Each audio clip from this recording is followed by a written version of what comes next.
real estate giant Vector Group is spinning off Douglas Elliman. They previously owned it. It's a publicly traded company, and Robert Frank joins us now with the details. Hey, Robert. Good morning, Joe. Douglas Elliman Real Estate will, in fact, become a standalone publicly traded company. Vector Group filing with the SEC just last night to spin off the brokerage with a listing on the New York Stock Exchange. Now, the deal, if approved, would escalate the battle over luxury real estate, especially between the big three. That's Elliman, Compass, and Realogy. Compass and Realogy have been able to attract top brokers around the country with stock. Elliman will now have its own currency to buy other brokerages and attract talent. Now, since Vector is partly a tobacco company, Elliman has also had less access to capital markets as more investors shift to ESG investing. The company will be spun off with an additional $200 million in cash.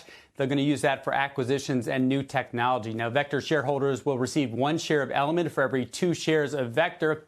Elliman, right now, the 6th largest in the country. They're leading the luxury market in New York, Florida, and the wealth hubs of New England and the West Coast.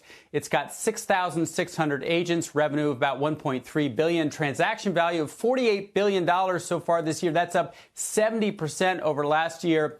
Now, by the way, Compass stock not doing so well, down over 30% from its IPO price in April. Realogy's share price up 38% for the year. Elliman aims to start trading by the end of the year under the ticker symbol DOUG.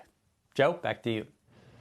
All right, Robert, joining us now with more on the deal and the real estate market. Howard Lorber, executive chairman of Douglas Elliman, president and CEO of the Vector Group. Why now, Howard? What makes sense? Yes, I think the timing is good. The markets are strong.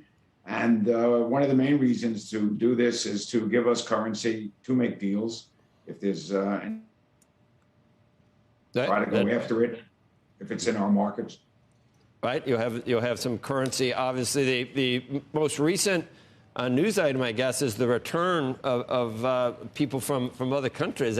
Is that part of the reason that the coasts have not kept up with some of the cities in the middle of the country, like Raleigh, Durham, or Nashville, in terms of price appreciation? Well, the big markets have been the low tax or no tax states. I mean, it's really as simple as that, and that's why we opened up. Well, we've had Florida, but our Florida business has grown tremendously. We went into Texas. We're now in Austin, Dallas, and Houston. And we're looking at all those states for expansion.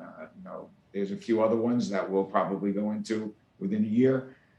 But we think it's the right time. And it also allows us to have more interest in our stock because there are certain investors or certain funds and institutions that cannot buy tobacco, anything to do with tobacco. So right, but Vector,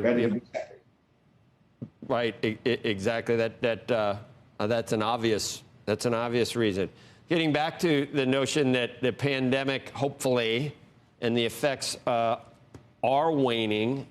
How much more upside do you think to expectations there is? You saw the news about Pfizer. I'm sure you follow all that, Howard. It all makes a difference for the return to the office and just a return to life as it used to be, doesn't it?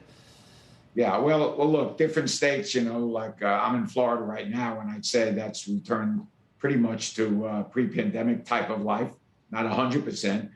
New York's a little bit slower, but with the new mayor, I think that's going to start going in the same direction. But the markets themselves, look, I don't see how they go down. You have inflation. Inflation is generally good for real estate prices. You have low interest rates. You have a lot of money coming into the economy, so we expect a strong economy. And for those that worry about interest rates going up, we look back, saw some work done from starting in 1999. As rates went up, believe it or not, sales volume went up in real estate. So we're not worried. We're not concerned about that either.